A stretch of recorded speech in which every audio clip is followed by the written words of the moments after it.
Ce que vous faites de temps en temps importe peu si vous essayez de grands changements dans votre vie. Ce qui a vraiment fait la différence pour moi, ce sont les petites choses, faites de façon régulière pendant une longue période. Voici 6 habitudes simples à adopter en moins de 60 secondes qui ont vraiment amélioré ma vie. Et j'espère qu'elles pourront faire la même chose pour vous. Nous allons commencer par l'intention de mise en œuvre. Écoutez-moi bien. Cette habitude prend environ 20 secondes à mettre en place. Des scientifiques de l'Université de New York ont découvert que l'intention de mise en œuvre vous rend 3 fois plus susceptible d'atteindre vos objectifs. Comme 90% des gens ne le font jamais, d'où les abonnements à la salle de sport inutilisés. Voici comment cela fonctionne. Au lieu de dire « je vais faire ça demain », dites « je vais faire ça après X ».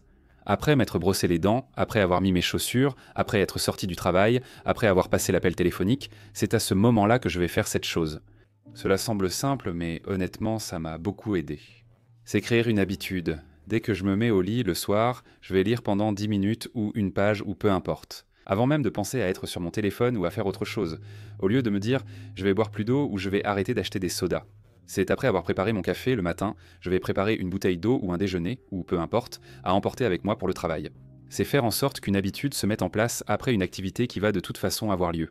Vous aurez beaucoup plus de chances de commencer l'habitude que vous voulez adopter. En le formulant ainsi, au lieu de dire vaguement « je le ferai un jour », croyez-moi, demain n'arrive jamais. Et puis, bien sûr, il y a l'audit de friction. Celui-ci, honnêtement, ne prend qu'environ 3 minutes par semaine. En gros, je regarde ce qui rend mes habitudes, les choses que je veux faire, plus difficiles qu'elles ne devraient l'être. Ensuite, j'apporte quelques ajustements, toujours appuyés par la recherche. Par exemple, si tu peux simplement enlever un peu de friction, disons 20%, tu auras 3 fois plus de chances de tenir tes habitudes. La plupart essaient seulement de se forcer plus, pensant manquer de motivation. Alors qu'en réalité, qu'est-ce qui va vraiment te permettre de tenir quelque chose sur le long terme ? La motivation aide un temps, mais sur la durée, il faut simplifier les choses. Utilise ta paresse à ton avantage, même en te trompant un peu. Donc pour moi, ça ressemble à ça. J'essaie de prendre des multivitamines tous les jours, surtout des compléments à base de bœuf, d'organes, mais peu importe. Avant, j'oubliais souvent de les prendre. Maintenant, je les mets près de mon café pour m'en souvenir chaque jour. C'est garanti. Chaque soir, j'apporte un verre d'eau avant de me coucher. Si je vais à la salle de sport le lendemain, je prépare mes vêtements sur la commode. C'est ce que je vais mettre en premier le matin et je n'ai même pas à y réfléchir. Je laisse mon téléphone hors de ma chambre pour ne pas être tenté de l'avoir près du lit. Il n'est pas là. Tout cela peut sembler être de petites choses, mais quand on organise son environnement pour réussir, on n'a plus vraiment besoin de motivation. Pas besoin de penser que je suis très discipliné. Je me suis juste piégé moi-même. Quand c'était facile, j'ai simplement rendu plus difficile le fait de faire la mauvaise chose et plus facile de faire la bonne. Et ensuite, naturellement, ton cerveau choisit ce qui est facile. C'est un peu comme tricher. Maintenant, passons à l'astuce du stress. C'est un changement d'état d'esprit rapide. Depuis que je le fais, je suis moins stressé et plus heureux. Chaque fois qu'une situation stressante, agaçante ou mauvaise se présente, ma réaction par défaut est généralement de m'énerver. J'ai compris que cela me stressait beaucoup, alors j'ai cherché une autre façon de voir les choses. Cela m'aide à choisir et à contrôler mes émotions, mon état d'esprit et ce genre de choses. Au lieu de laisser les autres ou la situation contrôler mes émotions et me stresser. Je ne peux même pas être productif ou profiter de ma vie à cause de quelqu'un d'autre.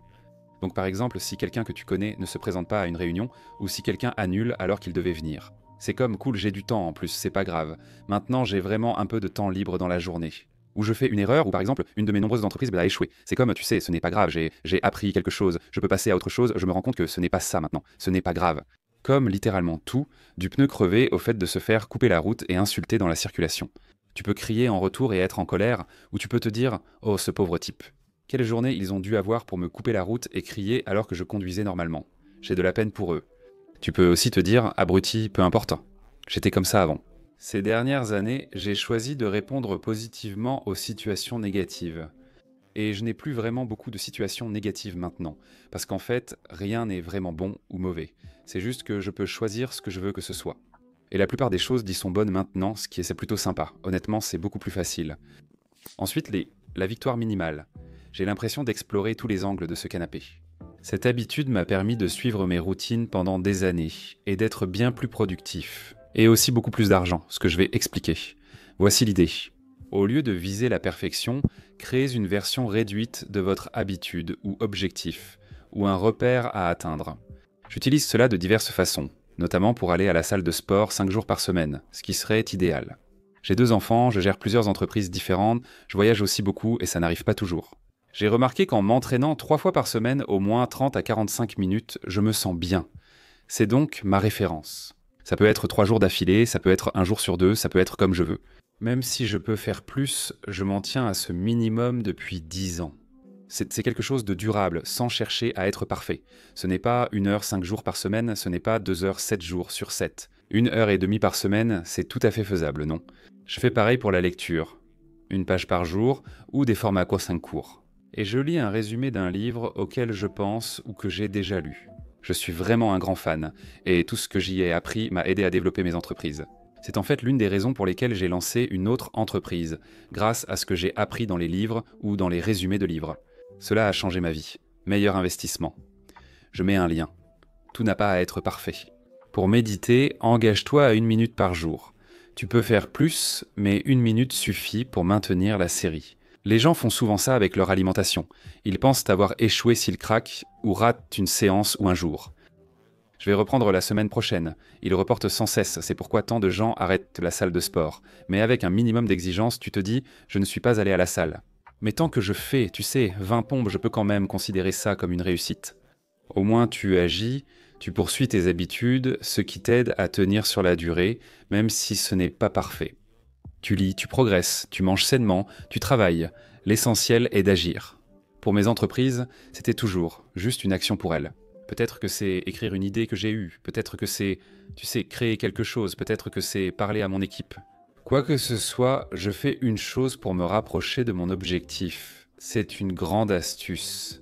Ensuite, bien sûr, nous avons la règle des 7 jours. Avant d'aller me coucher le dimanche, donc le samedi ou le dimanche, je prends environ 2 minutes et je fais un plan.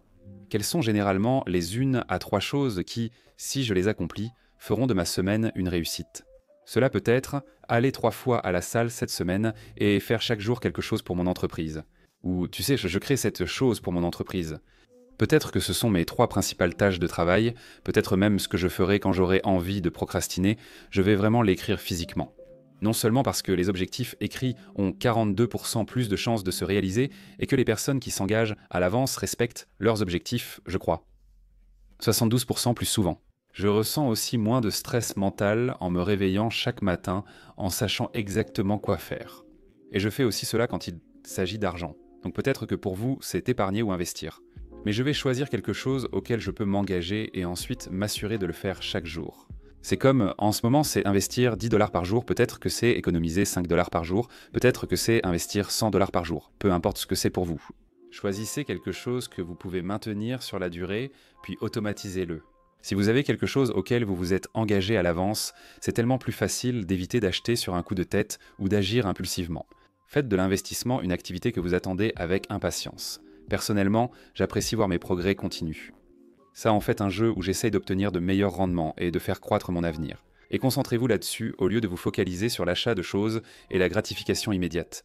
Je pense que c'est vraiment quelque chose de positif. Ensuite, il y a l'empilement de compétences. S'il y avait une chose dans laquelle je n'ai vu aucun progrès pendant environ 3 ans et qui a ensuite complètement changé ma vie instantanément, ce serait celle-ci.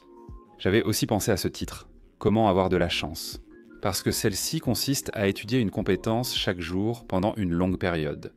Quelle que soit la méthode qui vous convient, que ce soit regarder des vidéos comme celle-ci, écouter des podcasts ou lire des livres. Je suis de nombreux cours, assiste à des séminaires et reçois du coaching.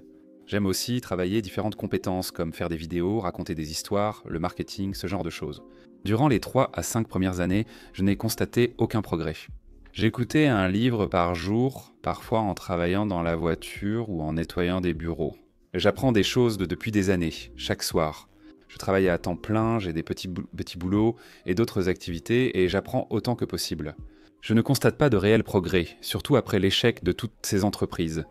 J'avais toutes ces connaissances acquises en échouant, apprenant, lisant et écoutant. Finalement, tout s'est enchaîné et j'ai eu beaucoup de chance, notamment avec cette chaîne et d'autres entreprises lancées. Et beaucoup de gens pensent par exemple que c'est de la chance, mais ils n'ont pas vu ça. Le gars qui n'a fait qu'apprendre pendant 3 à 5 ans avant d'avoir de la chance. Et presque toutes les personnes que j'ai rencontrées qui ont de bonnes relations, une bonne santé, de belles entreprises, peu importe ce que c'est.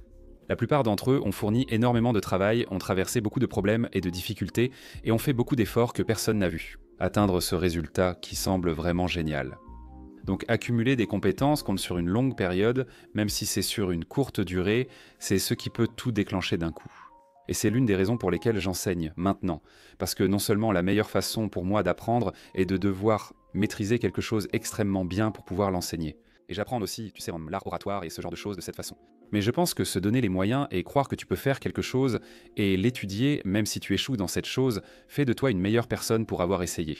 Je dirige une cohorte de youtubeurs de 5 heures. Je ne sais pas si elle sera ouverte, mais je mets un lien vers la liste d'attente ci-dessous. Mais littéralement, j'ai eu des personnes là-dedans qui sont passées de déprimées et ne sachant pas quoi faire de leur vie à quitter leur travail, à être plus heureuses, avoir une meilleure vie de famille, plus d'argent et tout le reste. Ce n'est pas vraiment dû au cours, mais au fait de croire en soi, de s'investir pleinement et de tout donner pour atteindre un objectif. Et c'est quelque chose que la plupart des gens ne font jamais. Ils ne s'engagent jamais vraiment pour voir s'ils peuvent tenter leur chance. Ils y pensent, ils essaient un peu, mais ils ne s'engagent jamais complètement. Et donc ils n'ont jamais de succès et ils n'ont jamais d'échec extrême non plus. Ils vivent de simplement quelque part au milieu. Donc ça s'est un peu éloigné du sujet, mais j'adore parler de tout ça. Si cette vidéo vous a plu, vous pouvez vous abonner. Si vous voulez voir plus de mon canapé, il est plutôt bien. En fait, les vendeurs de la maison nous l'ont laissé, donc il était gratuit. Il y a aussi des griffures de chiens. J'y vais.